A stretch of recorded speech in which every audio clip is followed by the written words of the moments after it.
Welcome to the Hero Hub podcast, where we explore the journeys of the industry innovators, trailblazers, and game changers who are shaping the future of vehicles and equipment.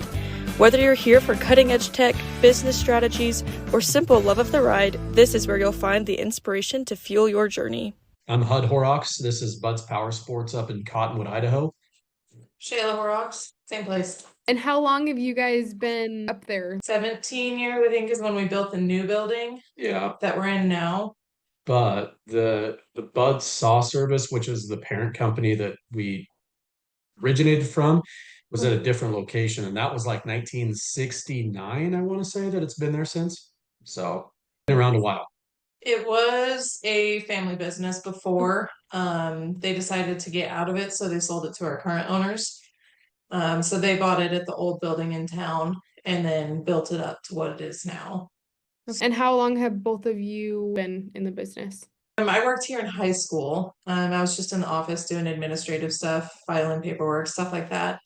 Went to college for a couple years, came back, went to work at a school for a year, came back. I've been back 3 years now, but I've been off and on for about 8 years total. And then I've been doing this for almost 3 years now. How did you guys both get into power sports? Is it you kind of raised in it, or I guess how did you kind of get to where you are and decide you wanted to kind of be part of this industry? For me, it was just a summer job in high school, something to do. This is one of the biggest businesses in our area. We're a super small community, so kind of limited options. But I mean, power sports is always something that was fun for me. My parents use Rangers and everything like that on a daily basis, so I was familiar with it on that end of it. So started out, like I said, just doing the paperwork side of it. You know, high schoolers, you're kind of iffy on where you want to put them. Since then, now I'm more the parts and service side of things, kind of running those counters, but just kind of something to do is what it started out as. And then now I've grown into more of the managerial position of it, I guess. I've been snowmobiling since I was 7, so I've always been pretty into that. And then this is actually my wife. So she worked here for a long time, obviously. And I was driving truck, so I was gone 6 months out of the year. And I was pretty tired of being away from home so much. So John, the owner, offered me a job, and I took it and been doing this ever since. And with your location, what are most people coming in for? I mean, Shayla, you said that it's obviously one of the biggest businesses in that area, small town, right? What are most people coming in for? What kind of products and what season is usually the busiest season for you? Products, I would definitely say more agriculturally driven. So your utility four-wheelers, utility side-by-sides, cab machines. And then you're down in southern Idaho, right? Yeah. Okay, so like McCall is just south of us, and we get a ton of people coming from Seattle, Western Washington, Northern Idaho, heading to McCall every winter. So we actually do really well on snowmobile sales in the winter. Midsummer is pretty slow for us as far as sales go. And most of that is just because all of the farmers around are super busy harvesting. Our ranchers are just trying to keep their cows to water, making sure that they're moving them around, keeping them in grass. So everyone, like our big customer base is super agriculture based. So in the summertime, everyone is swamped. So sales are always slow in the middle of summer, and then they pick up in the fall. Wintertime, we're usually pretty slammed. And then springtime, we're pretty slammed. Moving like forward in the business, I know you guys have been part of our 20 groups. What has your experience been with that? How have you feel that kind of benefit the company? So I've only been a part of one meeting so far, and I didn't have a whole lot of input. Obviously, it was my first time. The benefit for me, just dipping my toes in the water, was getting to hear everyone's just like their personal experiences of what they do at their dealership, what works for them, what doesn't, and being able to take that and use it on our own way and what works for us. I guess that would probably be the answer that I have for that. But yeah, I would second kind of what he said, just getting a second opinion, a different perspective on what is working, what's not working just throughout the industry, and whether it's something we can apply to our clientele or not. Obviously, any dealership has ups and downs, things they're trying to work through. What have been some like the bigger struggles that you guys have been working through this past year? The constant struggle is just trying to make everybody happy, that's trying to achieve the impossible, essentially. You can bend over backwards for someone and you didn't bend quite far enough, sort of a thing.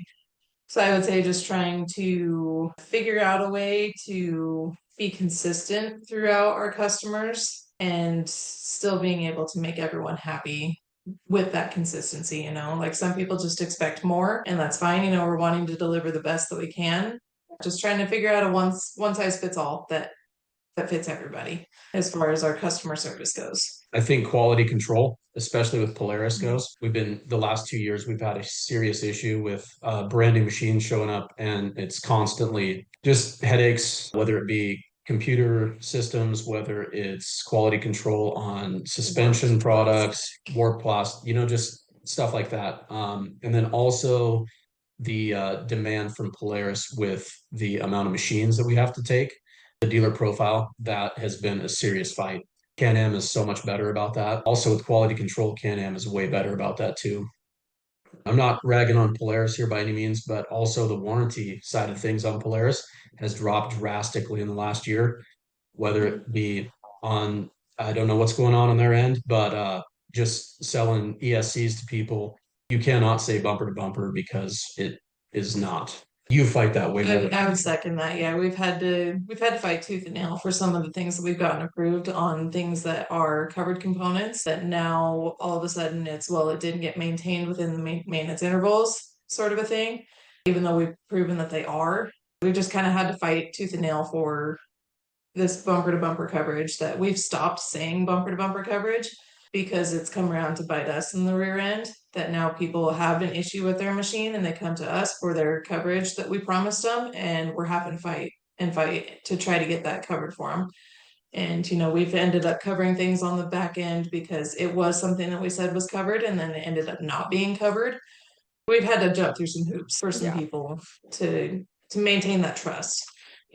It's time for good review, bad review. We've researched your dealership and pulled a 1-star review and a 5-star review. How would you handle these situations? Let's find out. This was Lauren. She said, poor customer service. Was very close to making a deal. We were trying to accept the deal, called 3 times with no call back. Finally got a hold of the person we were working with, and they stated that the Can-Am had conveniently been sold after I called. Be careful, online may say something, but be aware that may not be the true price. Bait and switch deal. So I guess in that situation, how do you guys handle this kind of situation or situations like this where the customer is just not very satisfied or happy? That looks like it was probably a sales question. I'm pretty sure that one was before I got here. But from my standpoint, if something like that were to happen, the best thing for me in my mind would be to reach out to that customer and try and figure out where the disconnect was, try and figure out where we closed, what happened, why did we miss your call, why did the machine get sold when you weren't let know, type of deal. Was it miscommunication on our end? Was it a miscommunication in general? And just try to reach out to the customer for one, try to build a positive experience after that. And if it's possible, awesome. And if not, it's kind of tough, but do whatever we can to reach out to the customer and build a positive out of that. The second one was this 5-star review. Dawn, she said, just purchased our Polaris Ranger from Buds. The whole experience from the start was awesome. HUD in the sales department did an amazing job crunching the numbers and making sure we had all the right accessories. He did our final walk around, explained our vehicle, and answered all the questions. The parts department had all our parts available in store and were installed in the service department before we picked up the machine. Ryan in finance made the transaction smooth, grateful to buy from local dealer and a family-run business. The whole staff showed great customer care. Like Shayla was saying, we're a super small community. So like our closest town, which is a few miles away, we're literally located in the middle of a farm field next to the highway, is like 400 people. So with that being said, this is super family-oriented business. John, the owner, he is the father of the 2 girls that work in the office, John and Nicole. His wife, Colleen, runs the office. And then Ryan is his son-in-law. Ryan is our finance manager, who is his son-in-law, who's married to Jonna. Shayla's my wife. All of us hang out on the weekends. We go for rides together. Like it's super mom and pop here. And with that being said, we take our customers in the same way. We're not super pushy. We try really hard to make sure that we give every customer a ton of time doing walkarounds on the machines, going over accessories, parts. What are they going to use the machine for? What accessories might you need if you're going to be doing, let's say, plowing snow, hunting, fishing, whatever you're going to do. But basically being personable and upfront and honest. We're not hiding anything on the back end. When we tell somebody a price, that is the price. And there's nothing hidden about it. We show everybody up front. just really trying to focus on just the customer and being genuine and honest is our biggest attribute, I think, because when you do that, they see that you're a person too. Like I tell people all the time, I snowmobile all the time. So they're always telling me how expensive the sleds are. And I tell them, like, I know, I buy them too. I buy all the gear.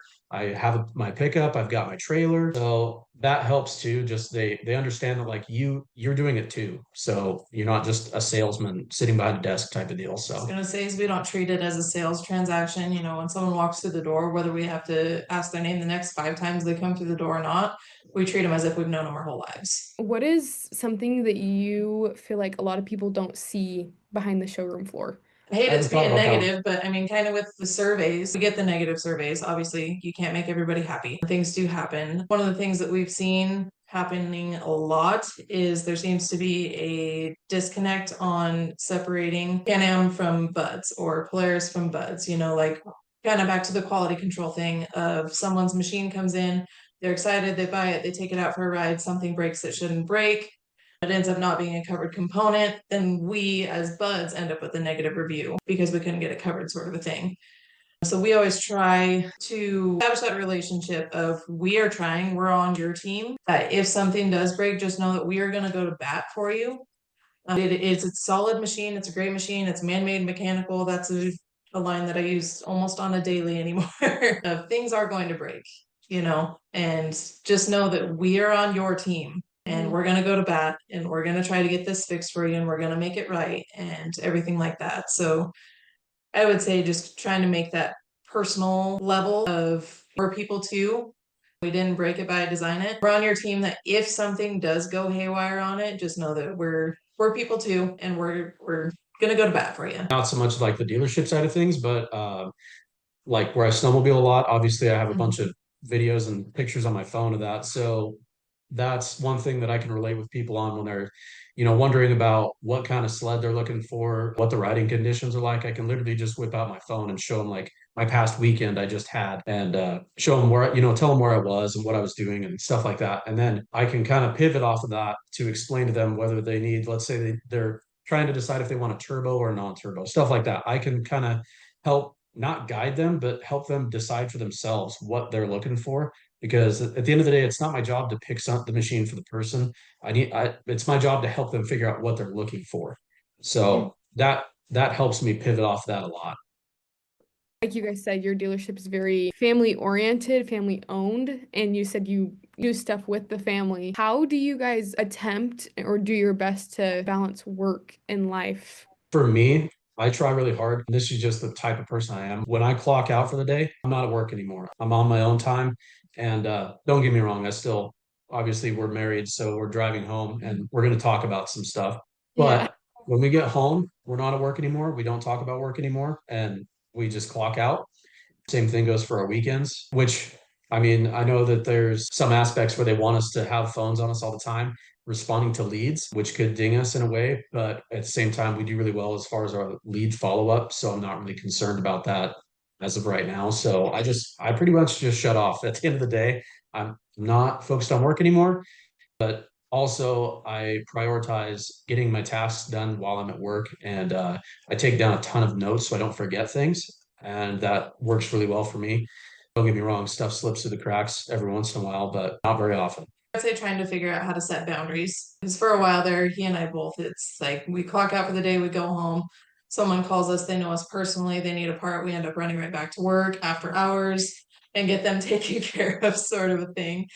So he and I both, and I'm sure other people too, trying to set that hard boundary of, like we had agreed, we can vent about work, we can talk about work, we can talk about it on the way home, but as soon as we walk through that front door, work is done. We're on personal time now.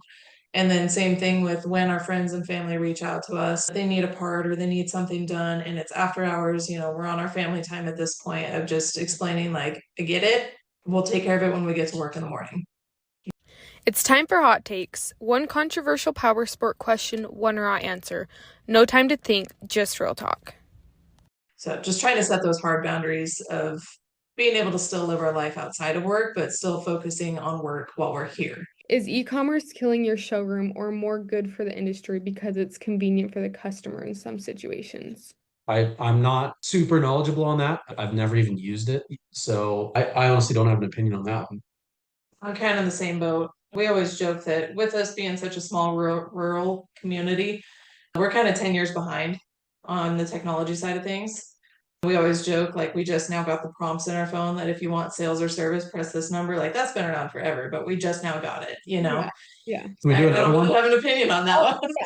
I'll ask another one. What is an idea of an innovation you want your favorite OEM to create that your customer would love? North Star General. We've heard that one a lot. Yeah. Yeah, we've heard that one a lot. I think direct drive transmissions Yeah. is the big one. We live in super steep terrain. So like the ranchers, they're going down like, 10, 12, 15% grades in these side by sides, moving cows, hauling really heavy, like loads of salt. And I'm going to be honest with you, our customers work these way harder than they were ever meant to be worked. So they are pushing the limits. For instance, we have some customers that use Can-Am Defender 6x6s to haul large square bales to feed their cows down the Salmon River breaks. So they're pushing the limits on these things big time. I don't want to take too much more of your time, but obviously there's lots of ups and downs in the industry. What are some experiences or stories, like success stories or just of people that you've just grown to love? I guess for me, one of the customers that I can always just like pinpoint, drop of a hat, I can think of his name. So his name is Lee Daughtery, and he's like 75 years old. And he's on like his fifth Polaris now from us. He was Yamaha before that. And just like the nicest old guy ever. And he calls me like once a week, and he's the one that brings up the North Star General. Literally once a week he calls me, he's like, hey, I see something on my computer about a North Star General. I'm like, don't click it, because the last time he did it, it crashed his computer. It was a virus.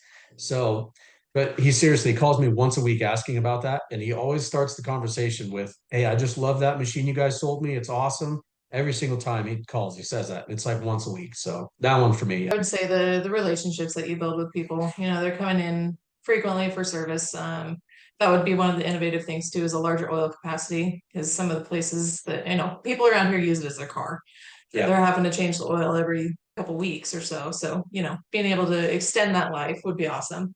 But being able to see them and create that relationship, and when we do cross all the T's and dot all the I's, and they're just ecstatic about it. And I've had several people come up and just like grab me in the biggest hug because they're so happy that we got this all done for them. And I would say just the relationships that you get to build with people. We're familiar with the business, we live it. So being able to go outside of work with these people and get to know them on a more personal level too. Well, thank you so much to our guests for joining us today, and a huge thank you to our listeners for tuning in. I hope you found today's conversation insightful and inspiring. If you enjoyed the show, be sure to subscribe, leave a review, and share it with others in the powersports industry. We're excited to see you at the next one.